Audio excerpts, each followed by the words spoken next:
आंदोलन में मैं भी था। 10 साल हमने लगातार साकेत कोर्ट के चक्कर काटे और हमारे बीच के कुछ नेता बैठकर ऐसी में घोषणा कर देते हैं, लेकिन ये नहीं सोचते कि आने वाला कल को हम कैसे मजबूत करें, आने वाले कल के हाथ में कैसी ताकत दें, इसके बारे में नहीं सोचते। अपनी रोटी सेकते हैं 36 बिरादरी में कोई कैसे उठ जाए। जब मैं आपका प्रतिनिधि कर रहा था जैतपुर वार्ड से, आप लोगों के सहयोग से, आप सब लोगों के आशीर्वाद से, तंवर साहब बताना चाहता हूं कि जैतपुर वार्ड से नगर निगम का हमने चुनाव लड़ा। हमारे समाज के हम कुछ भी लोग नहीं है, लेकिन 36 बिरादरी में बैठकर इस समाज का नाम ऊंचा करा। वहां बैठकर हमने 36 बिरादरी के बीच में बैठकर, और इन नेताओं ने क्या किया, मैं तो सर झुकाता हूं इन अपने क्षेत्र के लोगों को, अपने समाज के लोगों के ऊपर, कि इन्होंने एक एक करके जैतपुर वार्ड के अंदर मुझे जिताने का काम किया। अगर राजनीति रूप से इनके कदमों में भी बैठकर मुझे बात करनी पड़ी तो सूरजपाल जैसे को खाड़ कर फेंकेंगे, ये आपसे सामने विश्वास कर रखकर जाता हूं। राजनीति में क्या होगा, मेरे में जो ताकत होगी, मेरे में हिम्मत होगी, जो चीज मेरी होगी कोई छीन नहीं सकता, और जो चीज मेरी नहीं होगी तो मैं उसे ला नहीं सकता। ये मैं कह रहा हूं आपके बीच में। अगर मेरे में दम होगा 36 बिरादरी में बैठकर मैं अपने समाज की बात करूंगा, मेरे में दम होगा तो 36 बिरादरी में मैं अपने समाज का नाम ऊंचा करूंगा। अगर मेरे में दम नहीं होगा तो मैं कुछ नहीं कर सकता। बहुत लोगोंने ने कहा कि आप क्यों जा रहे हो पंचायत में, आप तो 36 बिरादरी का प्रतिनिधि करते हैं। मैंने कि जिस समाज ने मुझे नाम दिया, जिस समाज में मुझे इस समाज में जीने का अधिकार दिया, मैं उस समाज की पंचायत में सबसे पहले जाऊंगा। राजनीति रूप से क्या फायदा होगा, क्या नुकसान होगा, ये बात की बात है। तो मैं इसलिए कहना चाहता हूं नौजवानों से कि कौन नेता क्या कर रहा छोड़ दो, क्योंकि अकेले भगत सिंह ने पूरे देश के अंदर आजादी की लहर को चलाया था। वो कैसे चलाया था आपको पता है।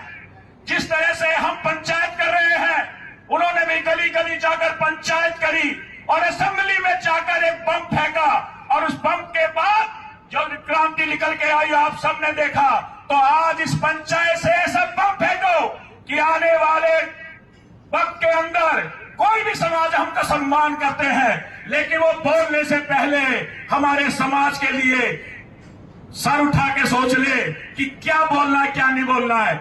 मैं आपको आश्वासन करने चाहता हूं अपने साथियों को, बदरपुर विधानसभा के अंदर हर छात्र, हर क्षेत्र को, हर समाज को प्रोग्राम करने का अधिकार है, लेकिन किसी जाति के ऊपर अफसर बोलने की ताकत ना किसी ने दी है, ना देगा कोई साथी, देगा कोई या किसी को।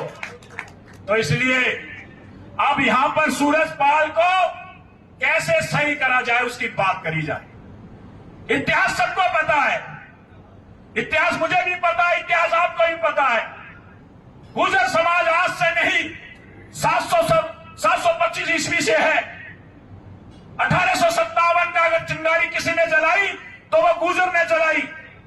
तो इसलिए किसी को इतिहास बताने की जरूरत नहीं है। ये बताया जाए कि इस सूरजपाल को कैसे सही करा जाए, इसकी दाढ़ी खींचकर कैसे इसको कदमों पर लाया जाए, इसका प्रोग्राम बनाया जाए। यहां पे बैठकर आप सऊदी अरब चले जाओ, अगर वहां किसी बहन बेटी को छेड़ोगे तो हाथ को काट दिया जाता है।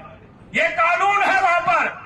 चोरी कर लोगे तो हाथ को काट देंगे, छेड़ोगे तो आपके हाथ को काट देंगे, और जो क्षेत्र में गलत बोलेगा उसकी जवान को ये समाज क्या करेगा, काट देगा। क्या करेगा, काट देगा, काट देगा, जिससे कि वो दोबारा ऐसी बात ना कह सके, और सबको पता चल जाएगा ये काम अपने मान सम्मान के लिए कहीं तक भी जा सकती है। और कहा है किसी ने, जब तक दूध चना रहेगा जेल में आना जाना लगा रहेगा। जब तक दूध चना रहेगा जेल में आना जाना लगा रहेगा। तो ये तो कोई छेड़ नहीं है कि जेल में आना जाना लगा रहेगा। भगत जी को पता है, ये भी हमारे साथ 10 साल लगातार 13 में एक नाम इनका भी है। जब जमानत की बात चल रही थी तो डाक 2 बेर आता है। एक डाक आता है 5 बजे, उसमें हमारा किसी का नाम नहीं। सब सोचने लगे भैया जमानत नहीं हुई। तो हमने कहा भैया हम तो क्रांतिकारी हैं, नाम आए ना आए लेकिन जेल का चना तो खा के जाएंगे यहां से, क्योंकि जब बाहर जाएंगे तो उन नेताओं को पता करने चाहिए तुम नाम लिखवा सकते हो हमारा, लेकिन हमारे जज्बे को कम नहीं कर सकते। तो दूसरा डाक 7 बजे आया और हमारी सख्त की जमानत हो गई, हम बाहर आ गए। और कुछ लोग हमें दूध पिलाने आ गए, रोटी सेकने आ गए। मैं उनको पूछना चाहता हूं, अरे मेरी मां ने तो दूध पिलाया है, तो तुझे बाहर का दूध पिलाने की जरूरत नहीं। तुझे क्षेत्र ने सम्मान दिया, आके बैठ के बात कर और इस क्षेत्र को, इस समाज को सम्मान दिलाने का काम करो। नहीं तो आने वाले टाइम के अंदर आपको ये क्षेत्र का सम्मान दे सकता बदरपुर विधानसभा, तो यहां से उखाड़ के बाहर फेंक सकता है। जब एक ऐसा व्यक्ति हमारे बीच में आया, उसने भाई को भाई का बढ़ाने का काम किया, तो यही बदरपुर के लोगों ने उसको ऐसे उखाड़ के बाहर फेंका कि आज तक वो मुथाई पड़ा हुआ, वो यहां आने की हिम्मत भी नहीं कर रहा। ये ताकत है क्षेत्र के लोगों की, ये ताकत है 36 बिरादरियों की, ये ताकत है यहाँ पे गुजर समाज की, ये ताकत है 60 अपने जाट समाज की। जो इस समाज के ऊपर आंख उठाएगा उसको तो वापसी वहीं जाना पड़ेगा जहां से वो आया है। जाना पड़ेगा नहीं पड़ेगा? बताइए साथियों, जाना पड़ेगा नहीं पड़ेगा? हाथ उठा के समर्थन कीजिए। जाना पड़ेगा नहीं पड़ेगा? बस अब इसके बाद इसकी गिनती रख लो, एक फोटो अपने पास रख लो। जब ये पाल आपके बदरपुर विधानसभा के आसपास किसी भी गांव में मिल जाए, किसी भी सभा में मिल जाए, जो इसकी मूस गाड़ी को खींच के लाएगा, मेरी तरफ से इनाम दिया जाएगा। ये मैं आपको विश्वास दिलाना चाह रहा हूं। हमें उसकी ताकत को नहीं दिखाना, क्योंकि वो गुड़गांव के अंदर राजनीति की रेवटी सेकने लग गया। वो ये कह रहा है कि मैंने तो कुछ बोला ही नहीं। अगर कुछ बोला नहीं तो आजा बीच में, समाज को बता जा ये शब्द मेरे नहीं है। और बिल्कुल सही कहा महेश भाई ने, जो लोग वहां पे हंस रहे थे वो उतने ही गुनहगार हैं जितना बोलने वाला गुनहगार है। तो मेरे सभी साथियों से अनुरोध है, उन सबको चिन्हित करे और सबको बुलाकर इकट्ठा करके कहा हमारे में ताकत बहुत है। मैं राजनीतिक रूप से जब इस मंच पे आ सकता हूं, मैं क्षेत्र का प्रतिनिधि होने के बावजूद भी इस मंच पे आ सकता हूं, तो मेरे साथियों आप सब तो प्रतिनिधि भी नहीं है, फिर आप क्यों नहीं आ सकते?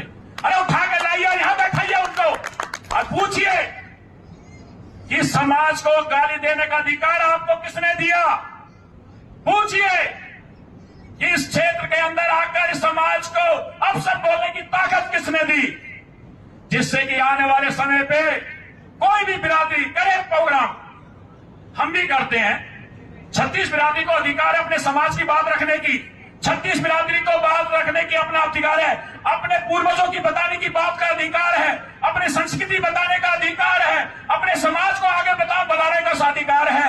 लेकिन दूसरे समाज के ऊपर उंगलियां उठाने का अधिकार ना हमने कभी दिया है, ना आने वाले टाइम पे कभी देंगे। नहीं दोगे ना आप सब? तो इसी के साथ मैं अपनी बात को यहीं समाप्त करूंगा। दिवाकर भाई बार बार बोल रहे हैं, दिवाकर भाई ये पीड़ा है, ये कोई राजनीतिक रूप से भाषण नहीं चल रहा है यहां पे, ये पीड़ा है। जिन जिनको आपने संसद में जाके बैठाया, जिसको आपने विधानसभा में जाके बैठाया, आज वो समाज की तरफ ध्यान तो क्या देखने के लिए भी आगे नहीं आ रहे हैं। अपने बेटे को एसी में बैठा रहे हैं।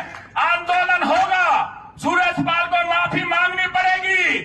अगर 48 घंटे के अंदर प्रशासन कुछ नहीं करता है तो सभी साथी अपने फेसबुक लाइव पे आ जाइए और एक चेतावनी लास्ट देकर डीसीपी का घेराव करने के लिए और सहिता बिहार और अपोलो हॉस्पिटल के सामने हो जाइए तैयार। लेकिन ये लड़ाई हमें खुद लड़नी पड़ेगी, हमें, क्योंकि कोई ना कोई आएगा, क्योंकि सबको रोटी सेकनी है। जिस तरह सूरजपाल ने उस समाज में बीच में आकर रोटी सेक के चला गया, तो नेताओं में बहुत ऐसे नेता के लिए होती है, आएंगे रोटी सेकेंगे और उल्टा सीधा बोल के चले जाएंगे। हमें उसका भी विरोध करना है, चाहे वो हमारा समाज का हो चाहे दूसरे समाज का हो। तो मैं ये कहता हूं यहां प्लान बनाइए।